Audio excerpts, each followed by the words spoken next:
right, welcome everyone to our monthly webinar for the Open for Anti-Racism program. Today is Friday the 13th, and we're all thinking of good luck and good wishes and good vibes. Hopefully you are all surviving finals week.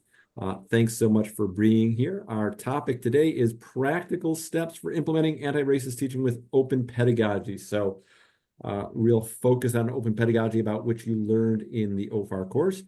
Here's our agenda today. We'll have a quick overview of fall events. We'll reshare the fall and spring calendar. Then our good friends Amanda Tainter and Suzanne Joaquin will help enlighten us about the connection between open pedagogy and anti-racism. And then, as usual, we have some housekeeping announcements towards the end. Next slide, please. So first of all, a big shout out to the program team and the machine that keeps OFAR running. Laura is our co-director here. Thank goodness Laura really keeps the machine running, together with Liz Yoder from CCC OER, Joy, Kim, and Marie-Tez, whom you met in the course as the facilitators. And then, of course, our wonderful advisory coaches, with whom you should have met already, and with whom the team leads should be arranging the spring meetings, so that you've all got those spring meetings with your coach on the calendar as you head into the new year. Next slide, please. So a couple of quick reminders about the fall. We are here where we see that first bullet. This is where we are right now. We've got fall break, and a reminder that if you need help searching for OER, you have questions about open licensing and so on, you're welcome to contact the OER team at College of the Canyons. The email is there. And thanks to those of you who have been popping into the open office, OER open office hours with the College of the Canyons team. I've attended one of those, and we had there were some really, really great conversations there. So I really appreciate that. And I know people have dipped into all of them that have been offered this fall. So thanks for that. And don't be shy about reaching out. They're there to help you if you have questions. Next slide, please. Quick note about the research. You will recall that in our call for participation and in the award notices that were sent to the teams, we made a big deal out of letting you know that we would be asking your colleges to help us with the research around OFAR. So the time has come for you to kindly let your colleagues in institutional research, or whatever the name of your department is, in institutional effectiveness, to let them know that in January, they're going to receive an email from the RP group initiating a memorandum of understanding between the RP group and your college, so that your college can share data with the RP group. The RP group, they are our independent researchers. We don't see any of the data. We see the analysis. It's always anonymized. We don't know which college is doing what. Certainly don't know anything about which instructor is doing what. But this is the data that is going to be requested in that email as part of the MOU that's going to be initiated. It would just, again, be good form to let your colleagues in institutional research know, hey, remember this thing I told you about back in August and September, or I guess, August and September, when we applied for the OFAR program. Well, that thing is finally going to start happening. So again, it'd just be good form to let them know. And then throughout the spring, we'll be sending you reminders to kindly distribute a link to a student survey to your students, to distribute to your sponsoring administrator a link to a survey for them, and so on and so forth. So just keep that on the horizon. Next slide, please. Spring calendar continues to be updated, so you can scan that QR code there or follow the link there to see what's happening in the spring. Some high-level overview of our spring webinars you'll see here on the screen. So January 17th, I know not everyone is officially back in the semester at that point, but we do ask you to come back for a webinar with us for January 17th. We'll have a welcome, a few reminders, and we'll build a coaching meeting into that January 17th time. January 24th, we have a fantastic webinar on strategies for advocating for students and transformative pedagogies. February 14th, Your first reflection, your first individual, not team, but your first individual reflection is due in Canvas. So basically, where are you at with your action plan? You crafted this great action plan in the fall. The semester is beginning. How is it going? And then just as a general reminder, we have our live activities are Fridays noon to 1, just as a reminder. Keep that on your calendar. Okay, thanks, Laura. And now it is my great pleasure to turn this over to two good friends and people whose work I really admire and who have inspired me and helped me learn so much over the years. Suzanne Joaquin from Butte College and Amanda Tainter from Reedley College. Suzanne is a professor of biology at Butte College, and she is I'm not going to read this, Suzanne, but both Suzanne and Amanda are the people who do everything on campus. Suzanne has been or is the distance learning coordinator, the accessible learning resources coordinator. She's a trainer for the Creative Commons course. She's heavily involved in the statewide Academic Senate OER initiative. You can see all the courses she teaches with @ONE there. Take her courses with @ONE. She's one of these people who keeps the motor going at her college and across the state. And then Amanda, I think we can say the same thing about Amanda. Her current title is Faculty Coordinator of Instructional Design and Outcomes at Reedley College, but she has been the OER coordinator, the distance learning coordinator, the SLO coordinator. She's on all the committees at her college. She also is heavily involved with the statewide Academic Senate OER initiative. And she's also district OER coordinator for the State Center Community College District. So they're both known far and wide across their colleges and the state, and I really am grateful to them to spend this Friday afternoon with us. So we'll turn it over to you, friends. Take it away. Excellent. Give me a minute to set up the screen share. And thanks, James, for that really wonderful introduction. James was my first introduction to OER, so I'm always really pleased and honored to get to work with him. So thank you for that. Okay. I think that's all set up. Excellent. And Amanda put in the chat a link to the slides directly if you want to follow along, if that's easier for you to see on your own screen. What we're going to talk about in this session, as was mentioned, is using open pedagogy to come up with practical steps for implementing anti-racist teaching strategies. So we'll start with a brief definition for open pedagogy. I know you're getting this in your broader course, so we won't spend too much time here, but it's always helpful to have a kind of a framework. And I think what's particularly interesting about open pedagogy as a phrase, as a scientist, I always had a really hard time with this because there's no single definition. Like I kept asking, what is it? Like, just tell me what it is. And there is no single answer. However, broadly, the idea is that we want to be working with students. So here's a few different definitions that I think are helpful for framing the different ways that you can approach open pedagogy. So this definition is from David Wiley, who was a very early adopter and advocate in the open realm. And the definition here focuses on the 5 R's, which you learned for OER, right? Revise, reuse, remix, redistribute, and I never get all 5. But basically the idea here is that it's based on the 5 R's. And his focus is, and this is where we'll spend a bit of time as well, the difference between disposable and reusable assignments, right? A disposable assignment is, I don't know if you all did this, but the end of the semester essay in my high school English class that I put in my backpack after I got it back and found midway through college, kind of like, oh yeah, I did this, right? And it was just there forever. It was a great essay. I enjoyed writing it, but it's not something I can do anything with. So that's one definition for open pedagogy, something that students can carry forward with them. Another really interesting definition is this one from the Open Pedagogy Notebook, which if you haven't checked this site out is really wonderful. And Amanda, if you could put the link to that in the chat. They have some really great examples, and their focus is really more on having the learning be learner driven, right? So it's not about what I'm going to teach them, it's about what they're going to learn and how they're going to learn it.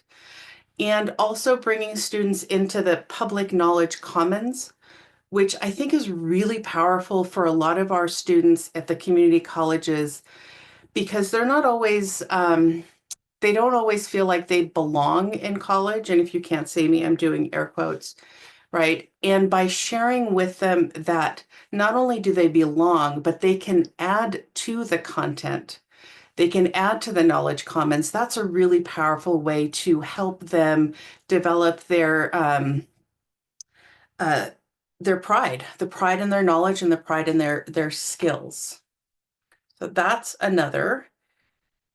The third definition is from a presentation from OE Global, and this was a while back, 2018, but I really like this definition because it focuses a lot on the social and participatory aspects of learning.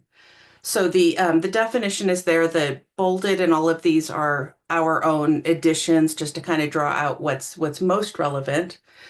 And the idea here is we're all working together. Students are working with each other to create the content and to create their learning.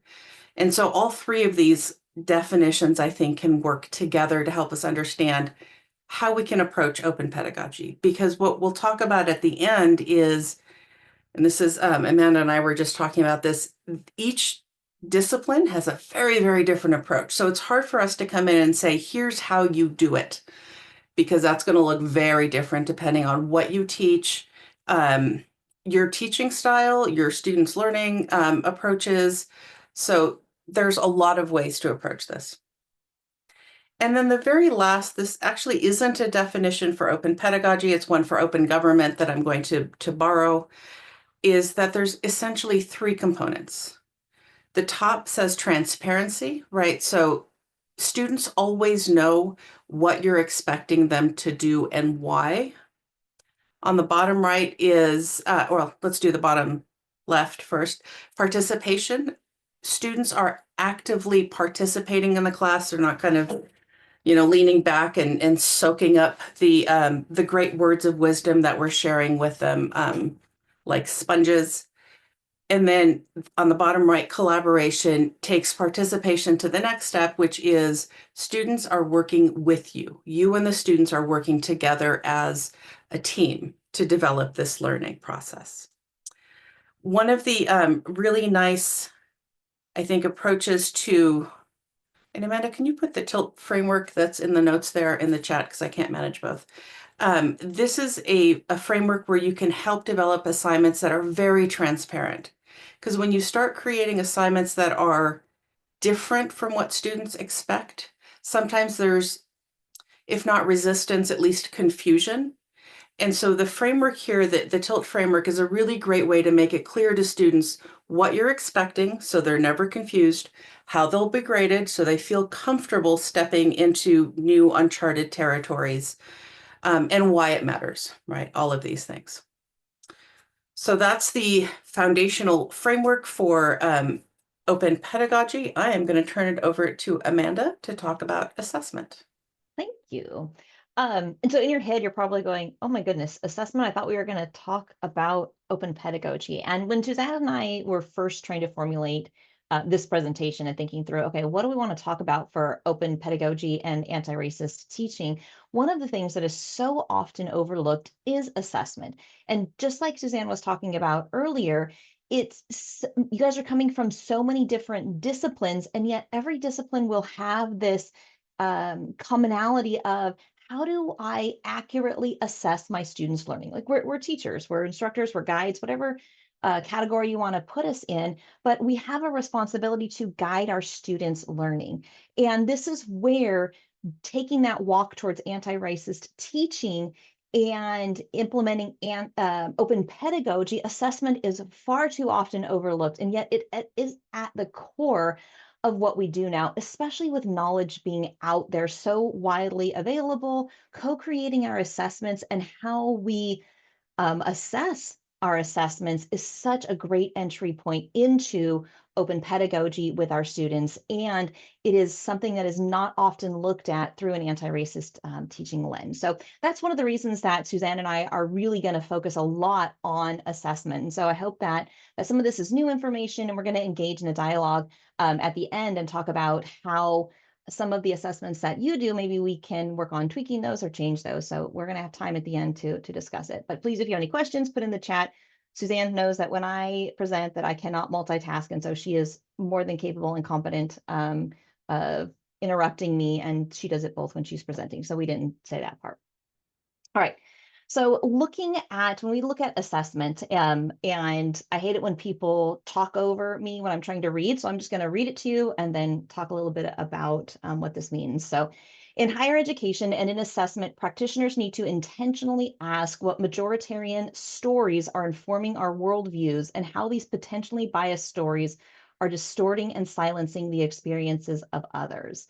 Because of our backgrounds, because of the educational system that we've come through, most of the time, unless we intentionally work on it, the assessments that we are going to be designing are from that majoritarian view. You guys have heard it, and I know that through this process that you've been in this cohort, you've actively worked against it, but we tend to create an educational system that we ourselves went through. And assessment is not it doesn't escape that. And in fact, it is much more subjective to it because we often don't think of it as something that is being framed in that majoritarian view. And so we have to work hard to change our assessment so that they don't come from that. And there's a great quote, and I don't have it on here for Sheldon, and you'll get all these slides so you can see the references, but they say the collective experience services to make the classroom places where students with minoritized social identities feel invisible and excluded,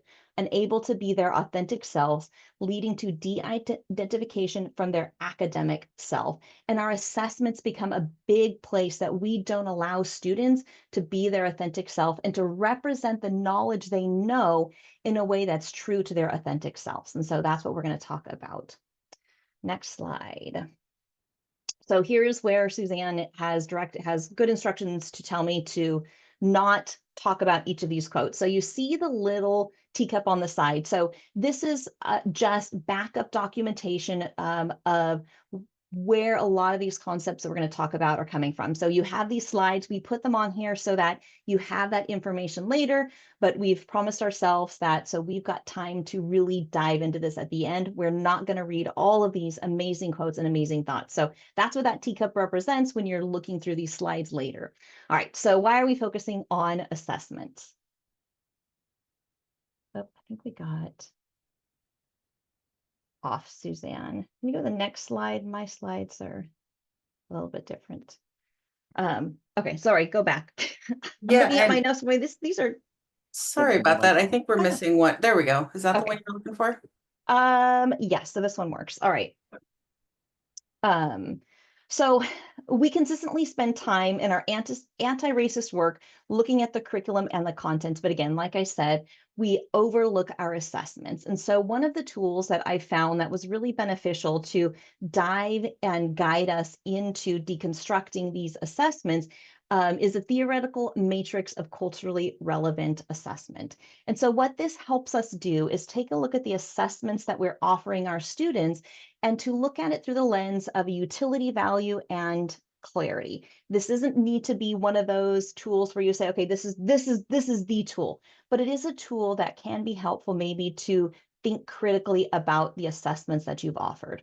So what utility value means, it includes assignments that help individuals better understand themselves. So an assignment that has a high utility value, it has personal value to students. It helps the students to improve understanding, not just of the subject, but of themselves as a learner. And it provides the students with the experience that is useful in their future career. So assignments that are aligned with this provide clear and explicit instructions. They will build on the earlier readings, but they'll also build on a student's authentic self.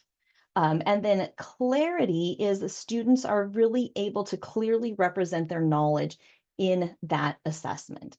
And so you have assignments like just disciplinary writing, where it has lower or high utility value, but it's not very inclusive of a student's lived experience. And things like exams, tests, and quizzes, of course, have a very low utility value and low inclusive content. So when we're thinking about how we're designing our assessments, we want to think about assessments that have that high utility value, that help students not only understand themselves as a learner, but allows them to clearly demonstrate their authentic selves and where they're coming from in their lived experiences. And they can represent that in a framework that is true to their disciplinary knowledge and has a high value for their later career work.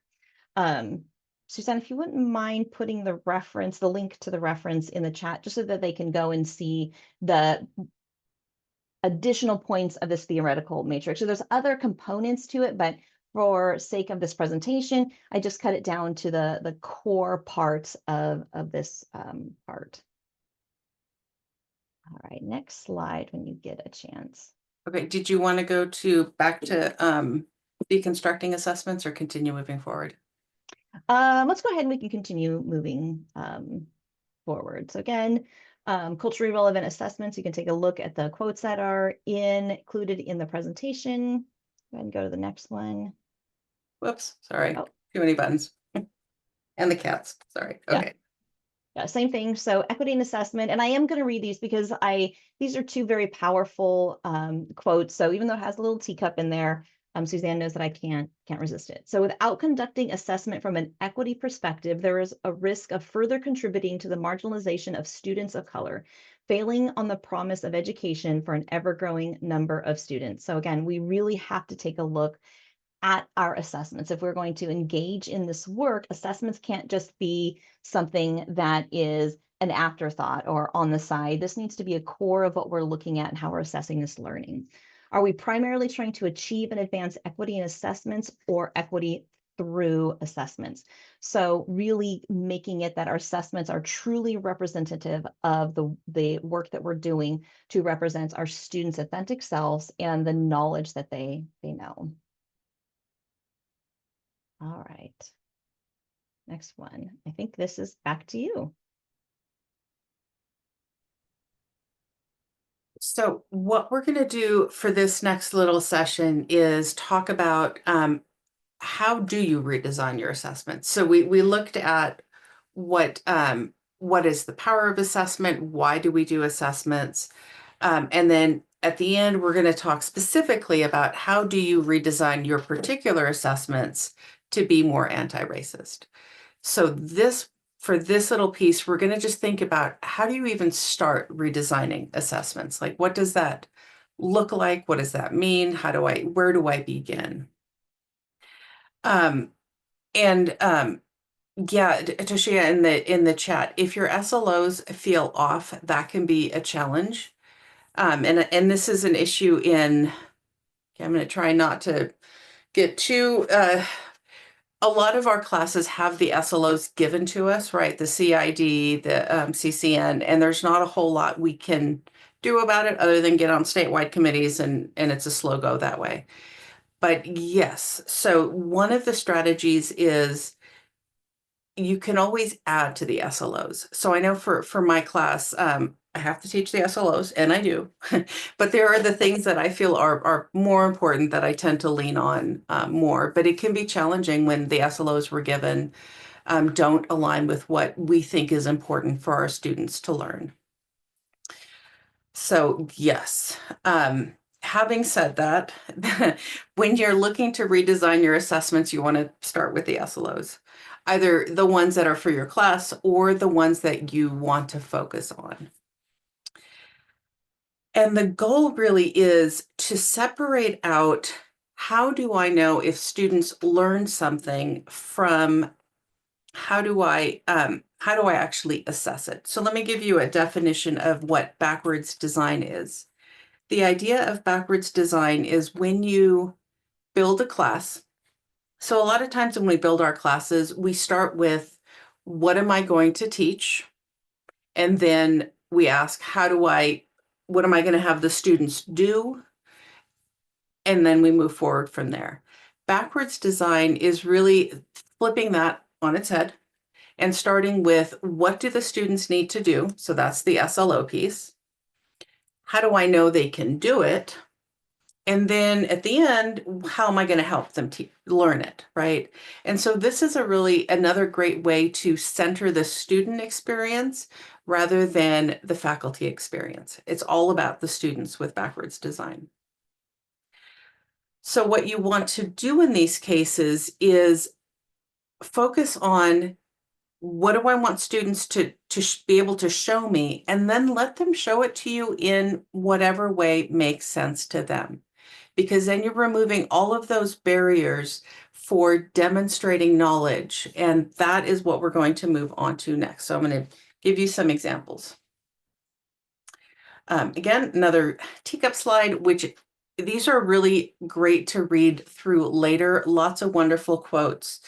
And so we're just going to skip right past that and talk about, how do you design assessments? All right, so let me give you an example here of an assessment that we've probably all experienced. And the outcome for this particular assessment is learning some list of terms. You don't have to read the terms. I teach biology, so these are biology terms. And the question really is, here's a list of vocabulary. Do the students know what this means? And the traditional assessment for this is some form of multiple choice test, right? This is how we've always assessed. It has been like this since the dawn of time. In fact, when I started teaching, I got the old mimeograph multiple choice and recopied, and that became my test, and it's like passed on. So here's our question to you. What are some of the things that I'm assessing with this particular assessment style? So what I want to assess is, do students know what the words mean? What am I actually assessing?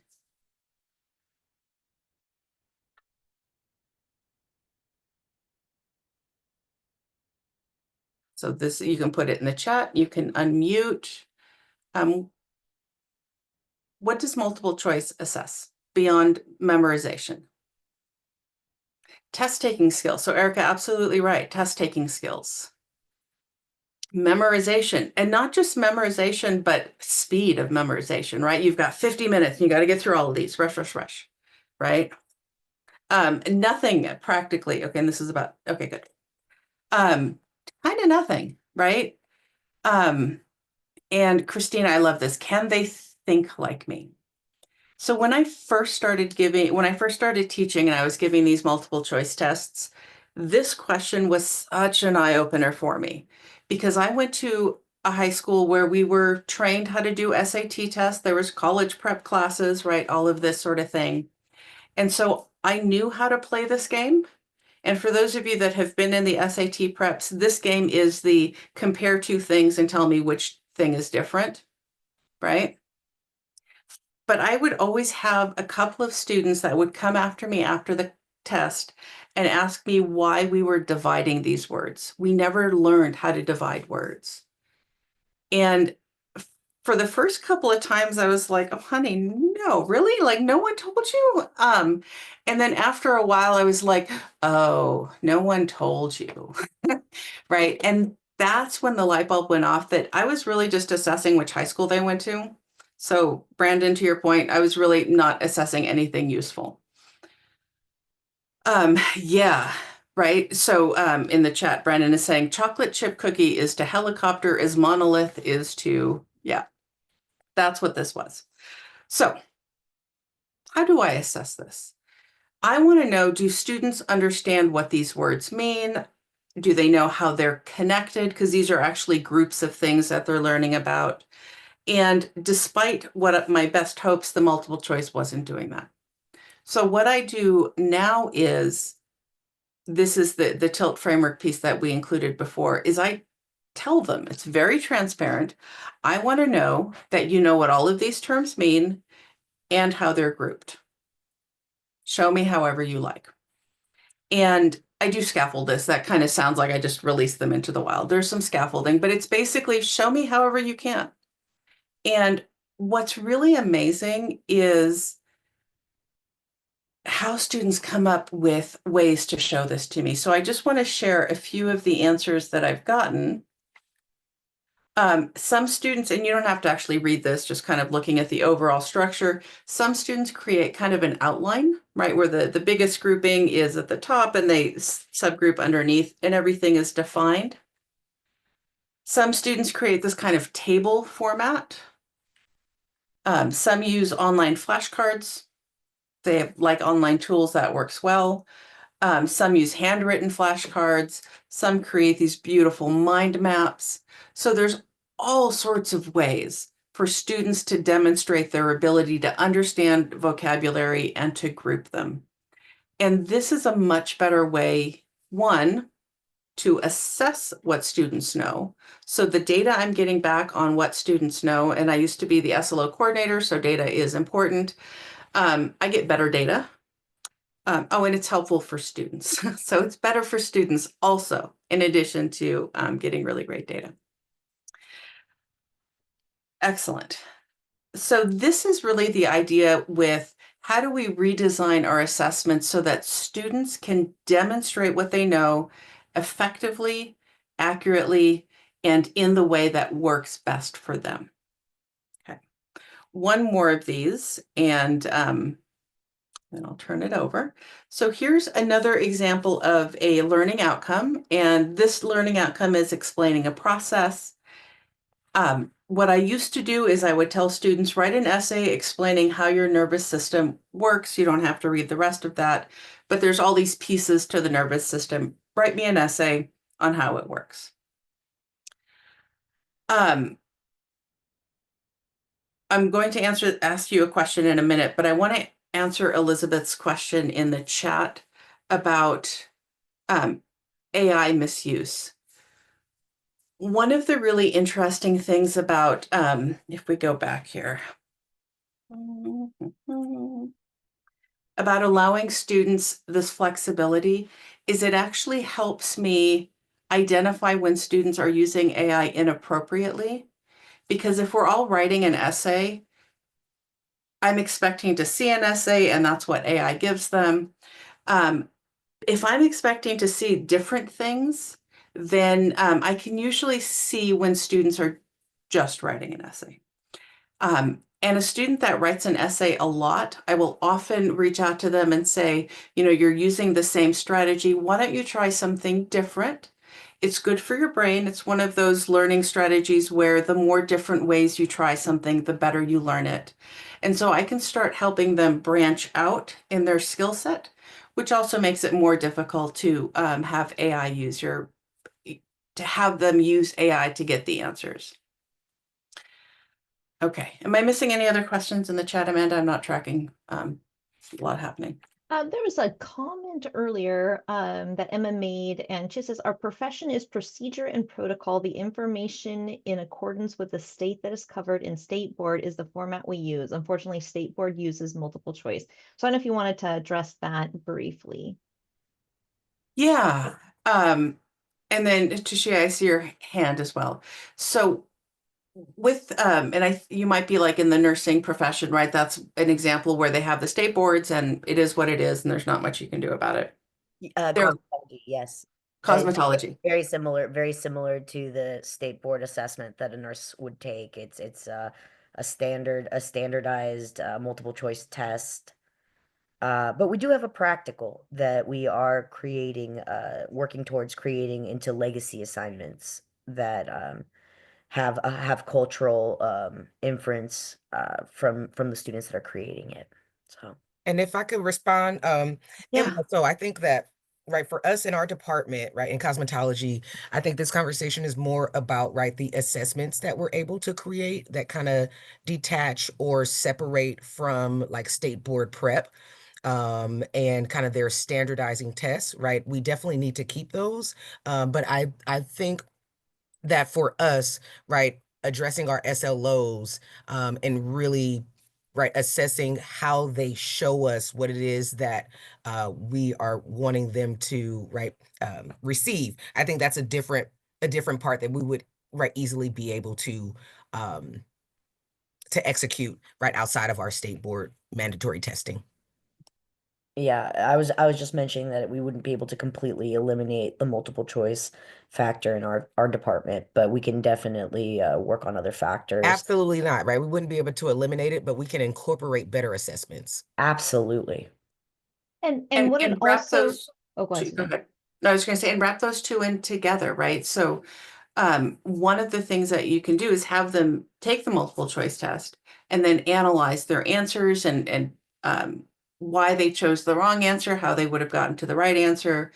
And so layering an assessment on top of the multiple choice is, I think, extra helpful, because then when they get to the boards, they've thought through, what did I do wrong last time, right? So And you're that's just a good also, approach. just like Suzanne was saying, being able to separate their ability to take a multiple choice and the skill that is present on taking a multiple choice. Yes, they do need to know that skill, but you're able to embed very clearly in that student's mind, you have learned this material and you know this material. Now I can support you in the skill of taking a multiple choice test, because that is a skill. So we want to give them that self-efficacy and that self-confidence and all those great words of, you know, this content. Now let's work on the skill of taking that multiple choice, because unfortunately we do have a society where those are the realities of the existence of, you know, nursing and cosmetology and those types of things. They do have to have the skill of demonstrating their knowledge in a multiple choice test. But we can first build that confidence. And it is, and we know the research, it is so important for them to have the confidence of, I know this stuff, and then do the next thing. So that's one of the conversations I love having with instructors is, I'm acknowledging they have got to take that flippin' multiple choice test, but let's make sure that we assess they know the stuff first, then we can support that skill. Sorry, Tricia, go ahead. One thing that I really found helpful for my particular class, which I've done for maybe the last 2 years, is for, right, we always have our multiple choice for our theory, but for practical, what I started doing is surveying the students, right? I said, this semester we've learned, right, 10 haircuts, we've learned this many procedures, we've learned X, Y, and Z. Let's take a poll and you all tell me, right, out of these haircuts, which ones do you feel that you can execute, right, effortlessly? And so I allow them to kind of choose their practical operations that they feel very comfortable with, that they know that they can execute. And sometimes, right, that's multiple students completing, right, different haircuts that they feel comfortable with, because in particular, right, our state board exam at this point is exclusive of any practical work. So there's also kind of a realistic disconnect where they don't even have to provide practical work, but we want them, right, to be able to show us. So that has definitely worked well for me, allowing them to choose the practical final that they will present for me. It's like you Great did the perfect discussion. segue into our next Yep. area of discussion. Yeah, and I think I'm going to just skip over this. This slide was getting at, you know, I don't want to just pick on multiple choice. Asking all students to write an essay is also problematic, right? Because different students have different writing skills, and we tend to want, you know, highfalutin academic writing, and not everyone writes that way. And so just whenever you have all students do the same thing, you're going to favor students based on what the thing is that we're having them do, rather than on the knowledge that we're trying to assess. So I'm going to turn it over to Amanda to talk about other ways to do assessments. Yeah. So Suzanne was talking about some great UDL approaches, and it sounds like a lot of you guys are familiar with the concept of universal design for living. And this is certainly not meant to be a universal design for living presentation, but learning, excuse me. But we cannot not acknowledge that is such a great pedagogy to have in our courses, and it really pairs really well with the concept of open educational practices. And so as you move down into learning different pedagogies, the concept of UDL and OEP and anti-racist teaching is not synonymous, but they're not mutually exclusive either. I know that for so many educators, it can feel overwhelming. Like, oh my goodness, are you teaching me another way to teach? I just got UDL now, and now you're telling me I have to do OEP, and now you're telling me I have to do this. None of these things are mutually exclusive. They build upon one another, and there can be different ways, just like we were talking about in cosmetology, different ways to implement them depending on your discipline, depending on what is a best fit for how you teach. And so that's what Suzanne and I always want to acknowledge, that, this is, there is definitely wrong ways to teach. I will acknowledge that, but there's many different right ways to implement these strategies that we're going to talk about. So let's talk about co-constructing assessments with our students. So a UDL approach to assessment is a socially just approach, as it considers the abilities of each learners and the deficits in the educational environment and system, not the student. So just a one sentence definition. When we talk about UDL, we're talking about students being allowed to intake knowledge in multiple ways and then output their knowledge in multiple ways. It is so much more complex than that. So my UDL experts, I totally did not do that justice, but if I were to boil it down to one sentence, that's the core of what UDL is. But as an educator, what it also forces us to acknowledge is I don't know the best way for you to learn. And I don't know the best way for you to express your knowledge. And that is really hard. I know when I first started teaching, I certainly was not secure enough in my profession and my position to be able to say, I don't know. That came so much later in my teaching, to be able to have the confidence to tell my students, I don't know what is the best way for you to do that. So we're going to go on this journey together to be able to say, okay, you tell me, you construct with me, what is the best way for you to tell me you got this, you know this knowledge. And then you also tell me and co-construct with me the best way for me to give you that information. That is really hard to do as an educator. And so that's where it's going to be a continuum process as we go through this, because there is a lot of discomfort in acknowledging that. And you're part of this cohort. So you've been asked to be uncomfortable through this whole process, I'm sure, and learn and stretch your teaching. And this is just another step in discomfort. Co-constructing with our students, it's really hard because we're handing over some of those reins and saying, okay, you need to be my guide in how the best way for you to learn. You need to be my guide in how the best way is for you to show your knowledge.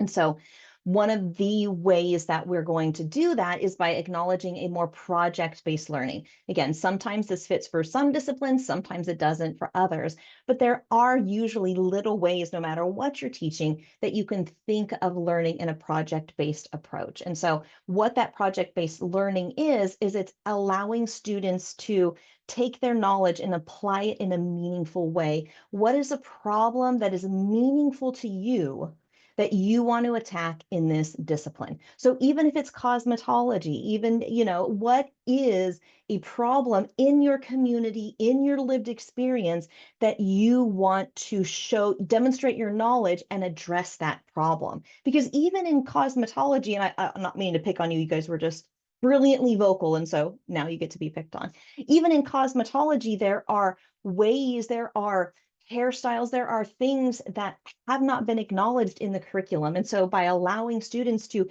you have noticed this problem, I'm going to allow you to run with it and address this problem. That's that project-based learning. And so it really is uplifting the cultural values of the student by saying, hey, show me you know this core concept in a way that is personally meaningful for you. And that's how we create those renewable assessments that are important to a student. They find value in them, and we're co-constructing it with them. We're saying, I don't know. I don't know what's going to be most meaningful to you. You need to know these skills. You tell me how it's going to be most valuable for you in your life, whether it's your lived experience in your community or your career, to demonstrate that. Next slide, please. Any questions or comments? Oh, you guys have a great conversation. All right. I'll just let the conversation go and let me know, Suzanne, if there's anything I need to address. So we talked about creating those assignments and assessments. So how do we co-create the assessment of our assessments? Those rubrics are how we decide, okay, how am I going to, if I'm letting students create whatever assessment they want, how do I decide how to grade that demonstration of knowledge? If each student is doing a different project, if each student is demonstrating in a different way, because I'm throwing my curriculum or my assessments open and allowing that co-creation, what does that mean for how I assess it? And so that's why rubrics that are focusing on the skills are very important. And these are also another fantastic way to engage your students in open pedagogy and the co-creation of content. If you're just saying, okay, this is a lot to take in, give me the base level that I can just start at. Co-creating rubrics with students is an excellent way to start engaging in open pedagogy with your students. It feels a little bit less risky, and I say that lovingly, and it really is a great way to engage a dialogue with students over academic language, interpretation, all of those things that we want to help students gain, but we want to engage in open pedagogy as well.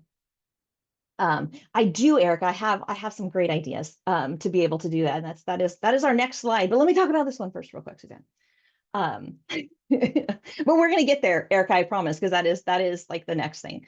So go back one more slide if you wouldn't mind, unless I'm running out of time. Oh, son of a gun, that's why you're moving me along. We're running out of time. So co-creating rubrics.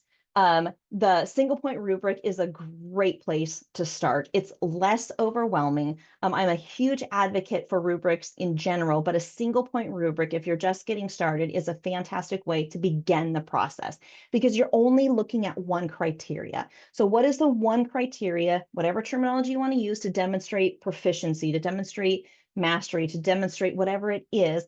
That is where you can start in your co-construction. So you don't have to think, okay, what does exceeds looks? What is not yet met looks like? What is not yet met looks like? You're just looking at what does it look like if a student demonstrates they get this? And that's where you can engage students with that is what would it look like if somebody give me a concept, if someone knew how to appropriately cut hair at an angle. I'm picking on cosmetology again, and that is so undermining what you guys do. But what would that look like? And you can ask students. And in the co-construction of that rubric is another way they're demonstrating their knowledge. They have to know what it looks like in order for them to decide the terms. You're then also avoiding the bias that you're going to bring in because of the terms you select to put on that rubric. Your majoritarian view, your bias is going to be put in there. But if you take the time to engage with students in that conversation, it's going to help to weed that out. Okay, go to the next one now, Suzanne. We always do this because I talk too much. We run out of time. All right, so to your question, somebody, how do we do this in an asynchronous class? This is a fantastic use of a discussion board. You can put these up on a discussion board and say, here is the rubric for this assignment. And I want to change it. I want to revise it. I want to make it better for the next class. So here's what we're going to do. Here is the problem. Here is the assessment. Here is the rubric as it currently is. And it can even be the rubric from the previous class and say, let's revise this. What would a good rubric look like for this assessment? It doesn't have to be, it can be one that you're doing in 2 weeks. You can say, hey, we're going to do this assessment in 2 weeks. I need help forming the rubric. And that's a fantastic way to engage in a discussion board. I got so sick of stale, boring, I agree with what you said, discussion boards and having students engage in, I need you to help me write this assessment and fix it. What a more fun thing to, there's fewer fun things to read, especially when students really get into it and are starting to dissect words. No, this word is inappropriate. I don't want you to use this word. This word would be better. And it's a great back and forth on discussion boards. So that's how in a asynchronous online class, you can utilize students to help you design those rubrics. Any questions in the chat, Suzanne, or just fantastic conversation? Just really great conversations Okay. about, if you're given a rubric that you have to use by your department, yeah, there are barriers that we just can't overcome. But and it then, doesn't mean, oh, sorry, Suzanne, go ahead. no, go ahead. But that's also an opportunity for you to engage with your students and say, I am stuck with this in my department. I need your voice to help me advocate for change. Help me document what are the things in this rubric that are problematic. And then you have it in writing. That is what open pedagogy is all about. You're telling students, let's change this. And you've got it documented. So yes, you are stuck. You've got a department head that is a pill and won't change it. It doesn't mean you can't you can't ask students to be your allies in fighting against that system. But be transparent. Say, I am stuck with this right now, so we might not see change today or tomorrow, but I want you to become my ally in making this change. So many great messages in telling students that. And that I think is also one of the points in the chat that folks are making that I think Toshia said it really nicely. Sometimes as instructors, we work harder than is needed and students provide great help and feedback. Yeah, like we don't have to do it all. And they know what they need. They know what they want to learn from the class. So tap into that. Absolutely.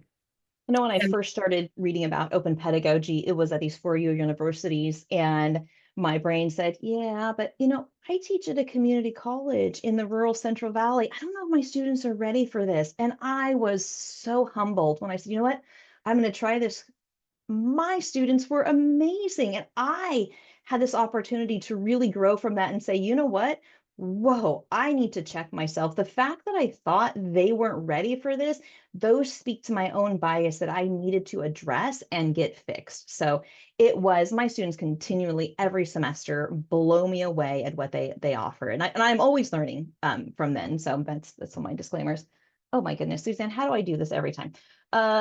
Let's go ahead and skip to your part. Let's go to 28, Okay. I think, or even further. Oh, if I can. This was fantastic stuff that I had to say, but I've already talked too much. So Suzanne, go ahead. And Emma, to your point, yes, there is academic freedom, but some departments tie it down a little more. And the comment about the rubric was from a university, so that's different. Oh, I see. Thank you for clarifying. I appreciate that. Yeah. So we have, I think, only about 5 more minutes, so that we can give y'all time to wrap things up. So I'm going to just introduce what's on the next few slides, and then since you have the slides, you can look through them at your own time.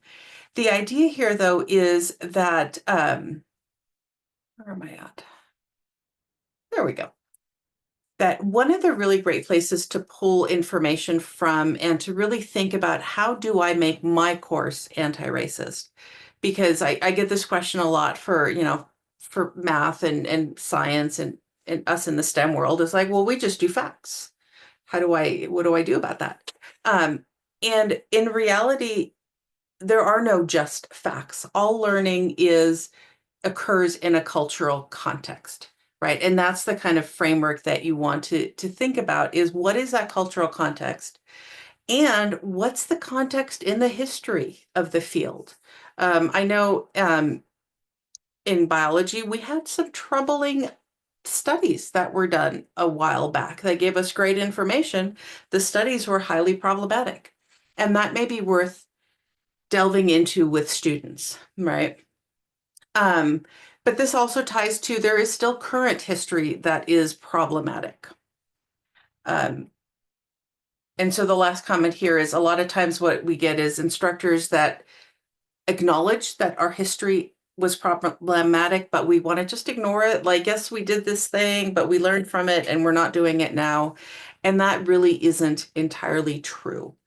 So what we had planned on, and I think we're just going to have to skip, is we have some examples of history topics that you can bring in for biology, psychology, education, all sorts of really great topics to think about.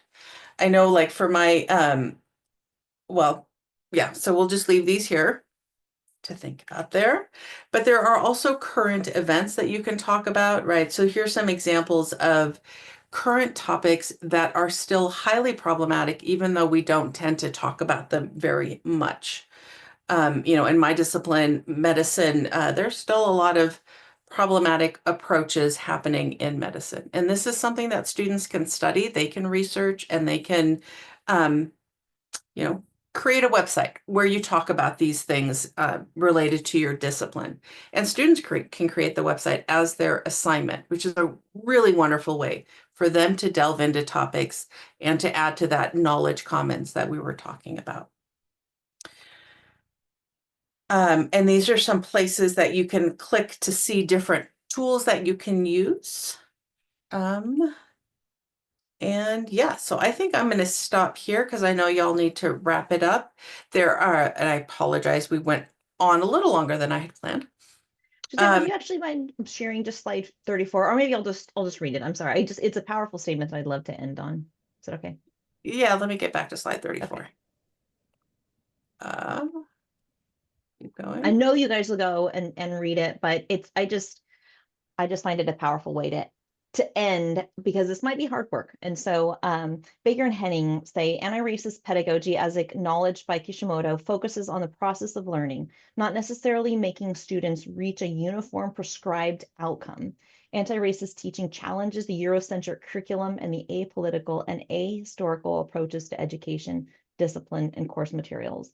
By encouraging faculty to co-construct syllabi, assignments, and assessments with students in the hopes of diminishing the historical power differential between the two groups. Oh, we only have 3 minutes. Questions? Sorry. I know, they said leave time for discussion, and Suzanne and I, we really tried. We really tried. I'm so sorry. Question, comments? You guys have been great. Thoughts?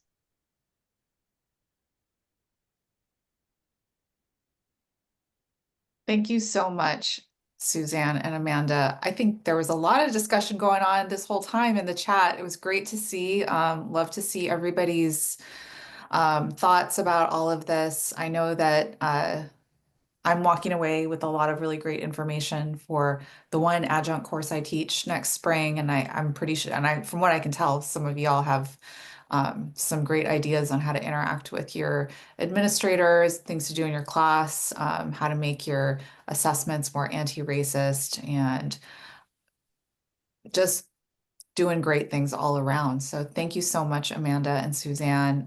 We love having you. Amazing, amazing as always. So I'm gonna jump right over to our closing slides here.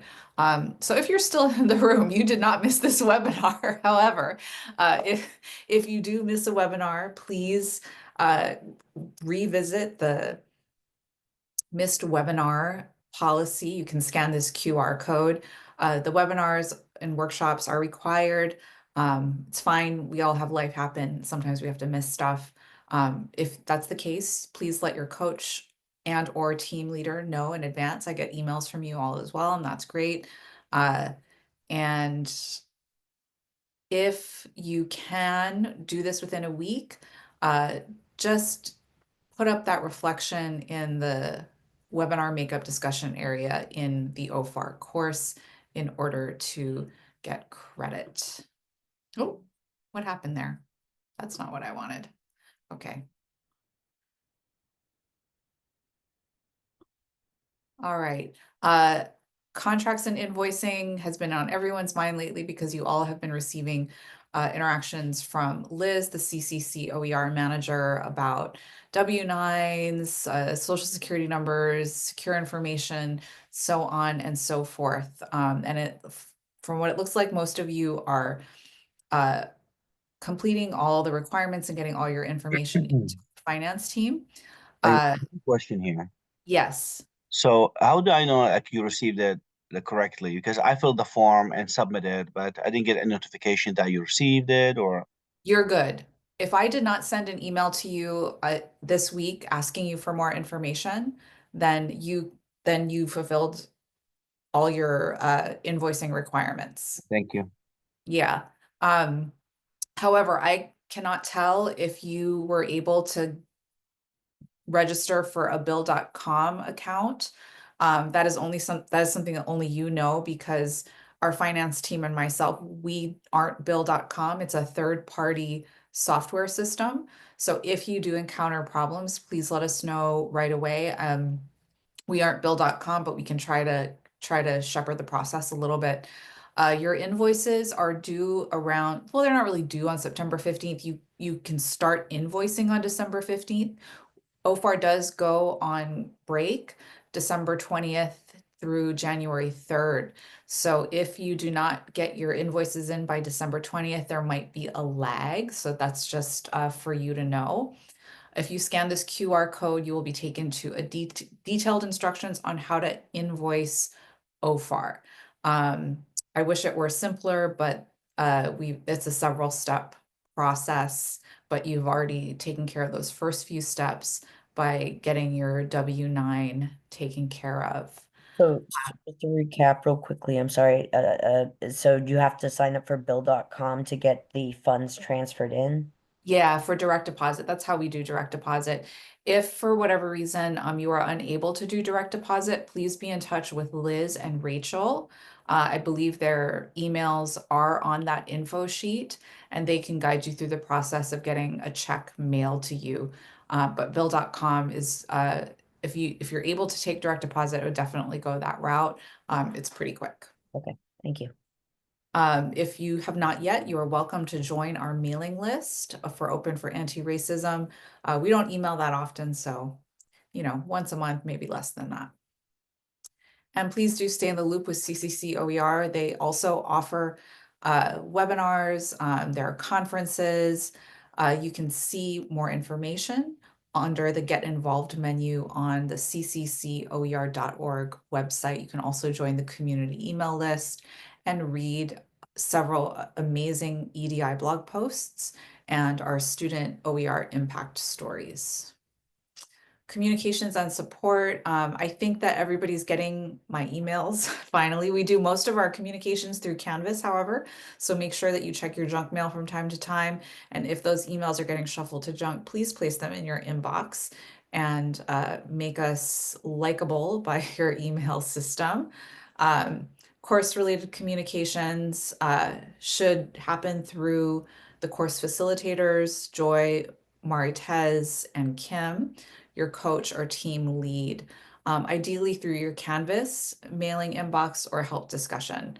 If you have any questions, like big questions about contracts, invoicing, system-wide stuff, you can contact me, Laura, at lauradunn@oeglobal.org. And as you saw earlier, you know where to go for your OER support through College of the Canyons. And that, my friends, closes us out. If you have time, please take our webinar survey. Let us know what you thought of today's webinar. And if I still have you on the line here, I do encourage you to show up for the January 17th Intro to Spring webinar. Spring is going to mark a shift in the OFAR world a little bit. We're going to be letting go a lot of Canvas, and we're going to be moving into a phase where we're doing primarily webinars, and you'll be meeting with your coaches on a semi-regular basis. So there's going to be much more interaction, much more FaceTime than there has been in the fall, which I think will be really great. So I hope that you can join us on January 17th. And until then, I hope you all have a really, really wonderful holiday. I hope you have some time off to rest and regenerate, recharge your batteries. And I look forward to seeing every single one of you in 2025. Thank you, everyone. Thanks, everyone. Thank you. Have a good break. Thank you. Have a great day and good weekend. Bye-bye. Everyone. Is it possible to just go back to the QR code with that? There was a QR code. It's a process that we have to follow. I was trying to. Sure. For billing. And I missed it. Yeah. Let me go back to that. And all of the QR codes, I just want to say they link to something somewhere that's going to be on Canvas for you for the most part.